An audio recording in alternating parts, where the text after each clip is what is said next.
Welcome to This Week in East Brunswick. Today we visit the M.C.F.O.O.D.S warehouse to see how Middlesex County is providing food for those in need and how community members can help collect food for the program.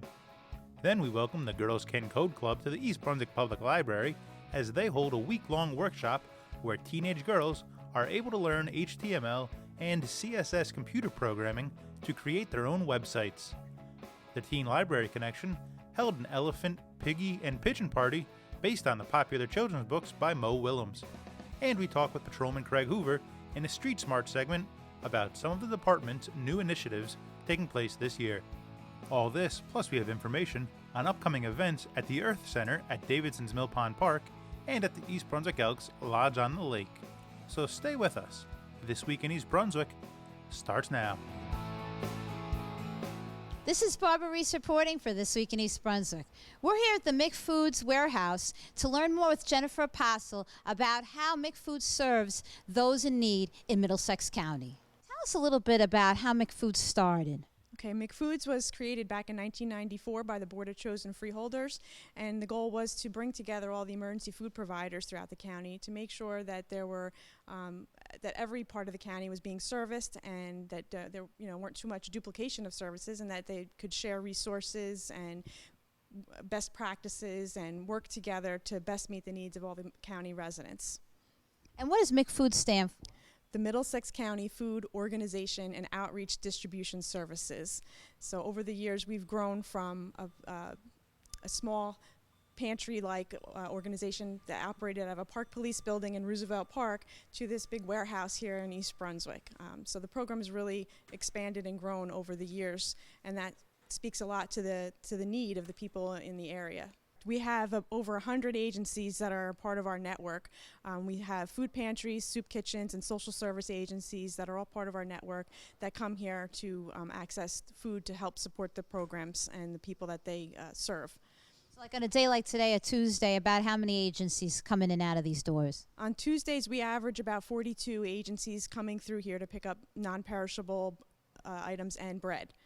And on a Wednesday, we provide fresh produce to the agencies. We receive the fresh produce from the Farmers Against Hunger and the Community Food Bank of New Jersey.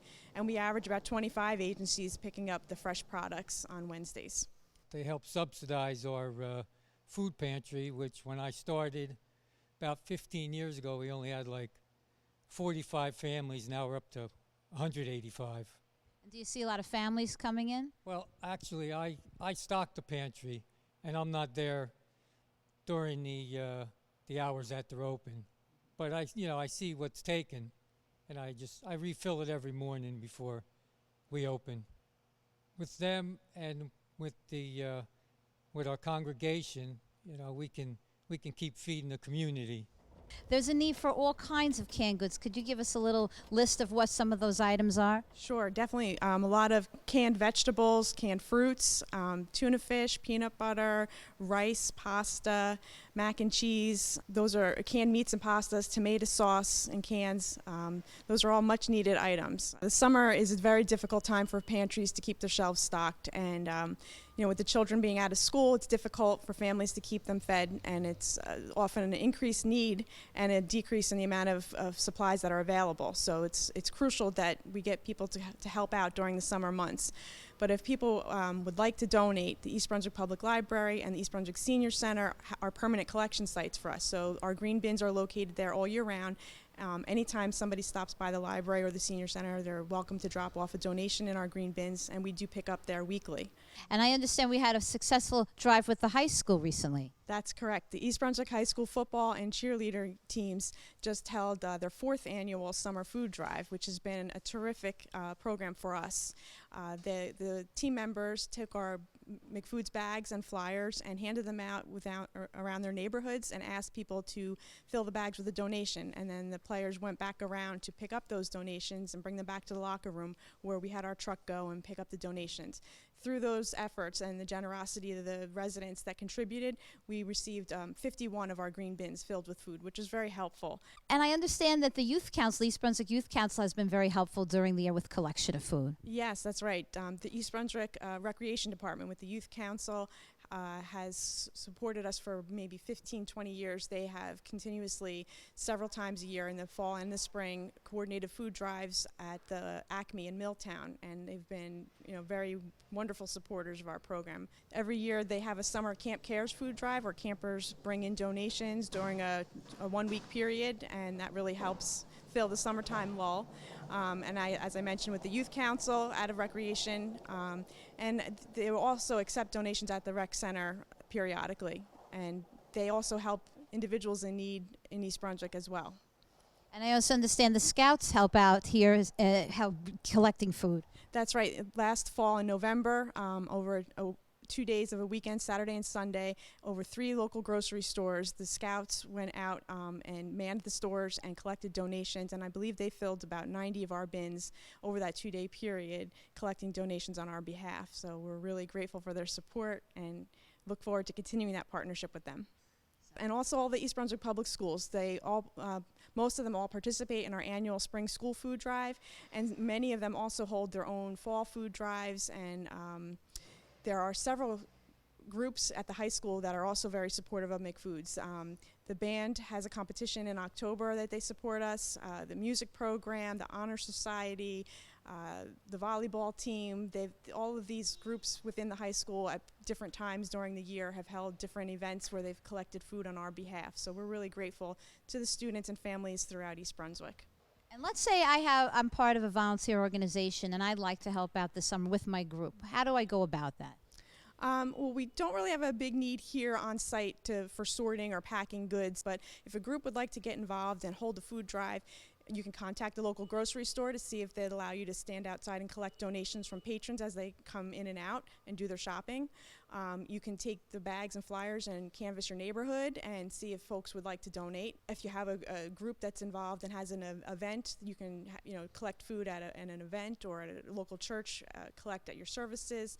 There's lots of ways to get involved and coordinate a food drive. If you're holding a food drive, we can provide you with flyers, with bags, with containers, and then with transportation to pick up the donations and bring them back here to our facility. So you make it easy to do good things. We do. We try to make it as easy as possible. There are several businesses that have supported us. Tyler Distribution, they have several locations in Monroe, Cranberry, and South Brunswick, and we've recently partnered with them. They've been very generous. Their customers have been very generous in donating product to us. There's been quite a bit of full pallets of product that have come in here and really helped us out. And in addition to non-perishable foods, we also need baby supplies, diapers, wipes, toiletries, personal care items, paper products. So those are some other items that people can think about contributing as well. And also for those who are in need of assistance in our East Brunswick area, where can they head to? The crisis room at Aldersgate Church on Riders Lane in East Brunswick has a food pantry that can serve anyone who needs assistance. And also not too far in Spotswood, there's Alice's Cup Food Pantry, and the St. Peter's Episcopal Church also has suppers weekly that they offer to anyone in need. And anyone else in need can also refer to the M.C.F.O.O.D.S directory, which is located on our website. And again, there's probably 100 organizations throughout Middlesex County listed in the directory. So anyone outside of the East Brunswick area that needs assistance can look to go to any of those agencies. And tell us if folks want to get in touch with your organization, how's best to do that? You can reach us on our social media pages. We're on Facebook, Twitter, and Instagram. We have our website, and you can also call or email us. Thank you so much for all you do and M.C.F.O.O.D.S does in the county. We really do appreciate it. Thank you for coming out today and talking to us. We appreciate it.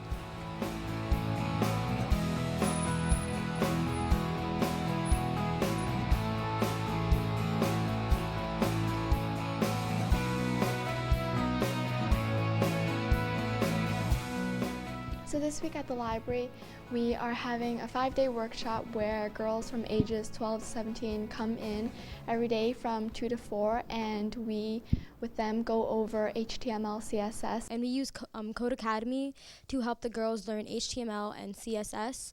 And by the end of the week, they're going to learn how to make their own website. We've already worked on HTML, and we're moving on to CSS now. And those who are moving on from CSS are now building their own website, which we will then publish on Friday. From a very young age, I've had a passion for programming and computer science. I used to mess around with Lego, Mindstorm, and robotics, and I didn't really have too many friends that were girls that were interested in the same things I was. So last summer, Chelsea and we got together to learn HTML and CSS together, and after last summer, I decided to start a club at my school. And so after the school year ended, we decided we want to expand it to have it open to the public, not just in a school environment, and that's when we approached the library at East Brunswick. I mean, these two are the ones who actually created the idea, and seeing that there are how few girls who know technology and know how to code at the library, that's basically why I wanted to join Kayla and Chelsea in this program. Last year, I was a freshman in high school, and then I took electronics as a elective, and this year I took robotics, and I noticed how few girls there were, and I thought it'd be great if Kayla and I could kind of encourage more girls to pursue careers in science and technology. I would be interested in joining clubs here at the library or at school, and typically those clubs would be dominated by boys, and even though I was a part of the club, it would often seem intimidating to really get involved and be comfortable asking questions, and so we wanted the Girls Can Code to be an environment where girls could get together and have fun learning programming together. Yeah, I totally agree with Kayla. It's to get more girls exposed to this kind of career in technology. And also, I enjoy seeing how they progress, like from HTML, and now they're building their own website. And it's also great because we're learning as they're learning, because we're teaching them and it's giving us more of a foundation, and it's helping all of us, really. I've had like an interest in coding and science ever since I was a child, and I'm part of Science Olympiad, and I learned coding at school, and in my coding class where I learned Java, there was only 2 other girls in my class of 20 kids, so it kind of shows how few girls there are who want to code. And my favorite part is just seeing all the girls come in and learn. They're working so hard. Literally right before this interview, one of the people in our class was actually practicing in one of the library's computers coding. She went above and beyond, and just like seeing the fact that she went above and beyond shows that girls can code, they can do science, even though many people may think they can't. My favorite part has been definitely seeing all the work that they've put into their websites and their ability to sort of go above and beyond what is being taught in the courses. It's hard a lot of the time to find a facility that can accommodate so many girls and also have the resources like the computers and the internet to sort of use those resources to teach other girls to code. Yeah, I think it really matters where we hold something like this, because in the library we have so many resources, and having a coding workshop only just adds to how exposed people can be with this kind of stuff. I've seen like the library has so many different resources. They have so many different clubs and other volunteering activities, but Girls Can Code is something unique. Like, this is the first time we've ever done it, and I'm really glad that we've done it here. So after this week, we're hoping to approach more libraries and expand to more libraries and have not just HTML, CSS, but look to other languages and other components in the field of computer programming. Yeah, we also hope to move to other communities as well and just expand together as a club.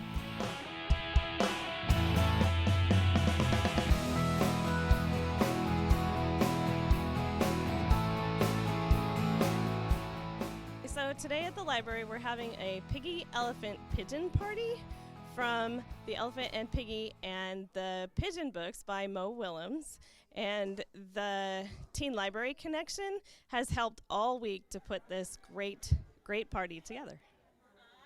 We have 8 different things that we're going to do today. We have a read aloud where the kids are going to be able to be a part of the book. They have a dance party.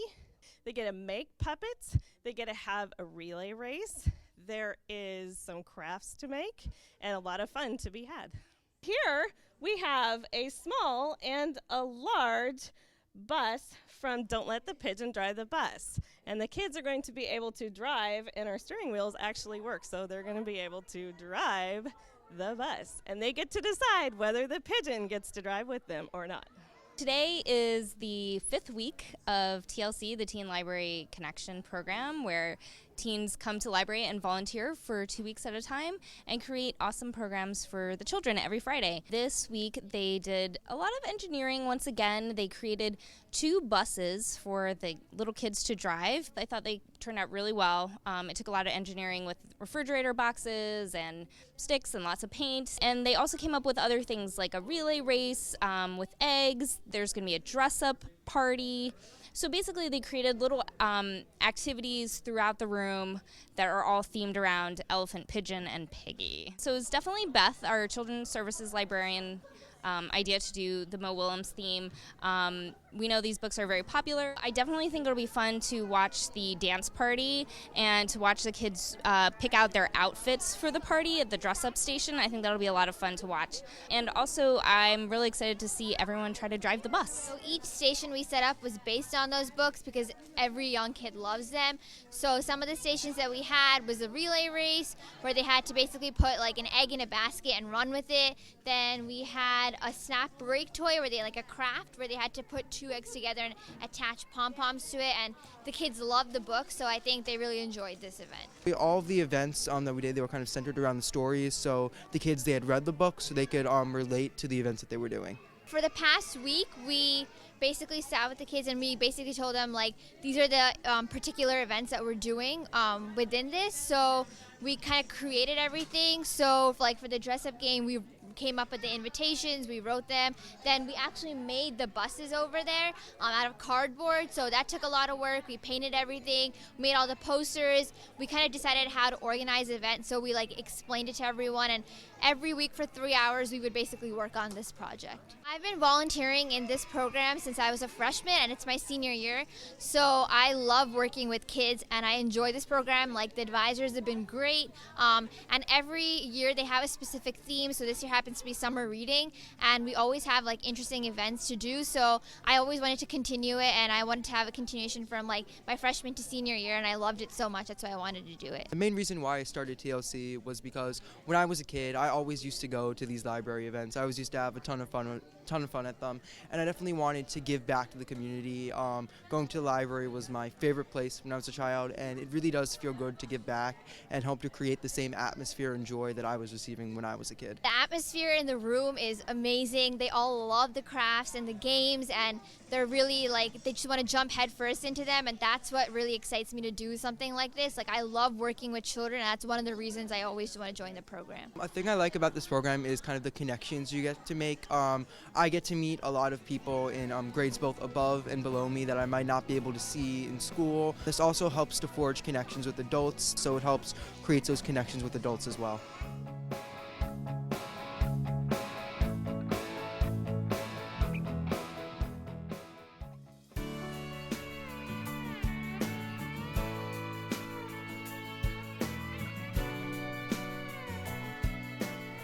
Hi, I'm Bill Lubick, and welcome to the Earth Center in South Brunswick, New Jersey. This is where our Rutgers Cooperative Extension of Middlesex County resides. And I invite you to come to our open house on Saturday, August 20th, with the 21st being our rain date from 11 to 3 p.m. You'll have scavenger hunts for the kids out here. We have garden tours going on throughout the day, mini lectures. You'll get a chance to taste Jersey Fresh. We'll have some free Jersey sweet corn and tomatoes and cantaloupes. And don't forget to bring vegetables from your garden, where we have the Greatest of the Garden contest. Bring your largest zucchini or tomato, and you're sure to win a prize. So come on out and visit us. We might even have some Rutgers Scarlet out here if you're looking for the Rutgers Scarlet strawberry. But that day you'll enjoy tours with our Master Gardeners. You'll learn about all of our extension programs, including our Master Gardener program that starts up this September. We also learn about our Beginning a Farmer program, which is actually starting up this October, and many other programs that we do. You'll have guided tours of the park and learn about invasive species and interesting plants that you can use for your landscape. One tip that I will give you, if you want to decrease diseases in your garden this summer, make sure you water your plants at the base.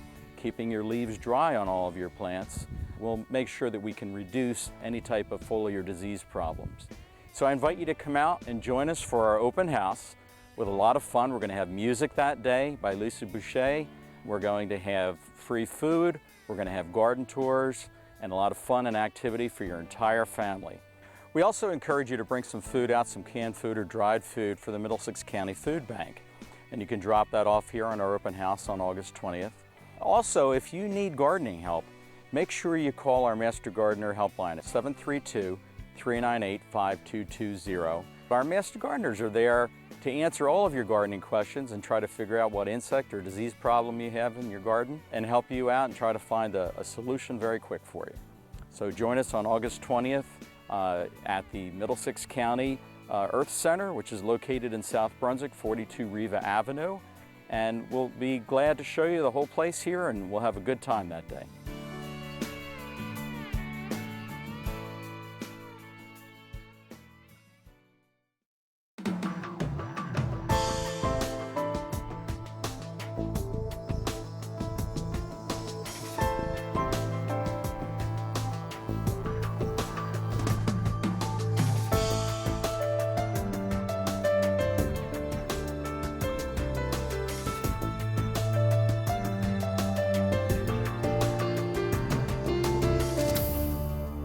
Welcome to this edition of Street Smart. I'm Patrolman Craig Hoover with the East Brunswick Police Department's Project 18 Community Policing Unit.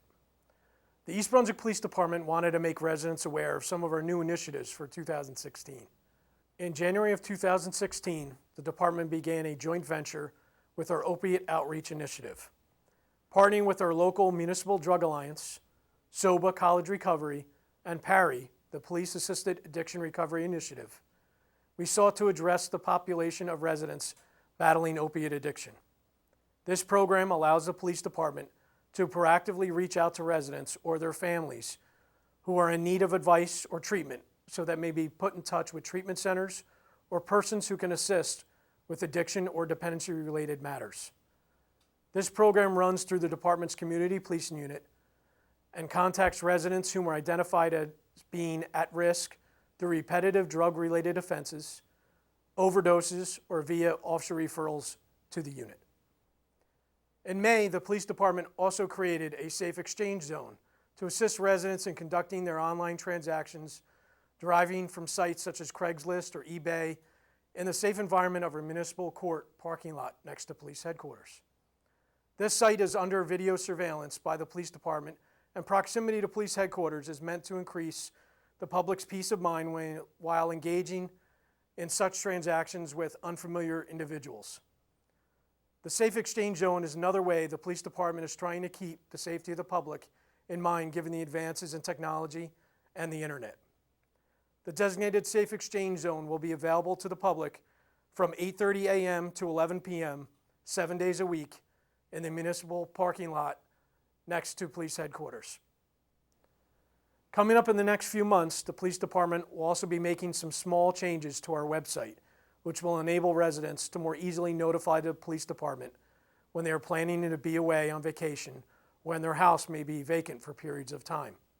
And lastly, the police department is also expanding our Blue Angel program, which looks to encourage residents to download online applications to address personal needs regarding their household members related to developmental disabilities, seniors who suffer from dementia or Alzheimer's disease, or seniors who live alone and will require frequent welfare checks.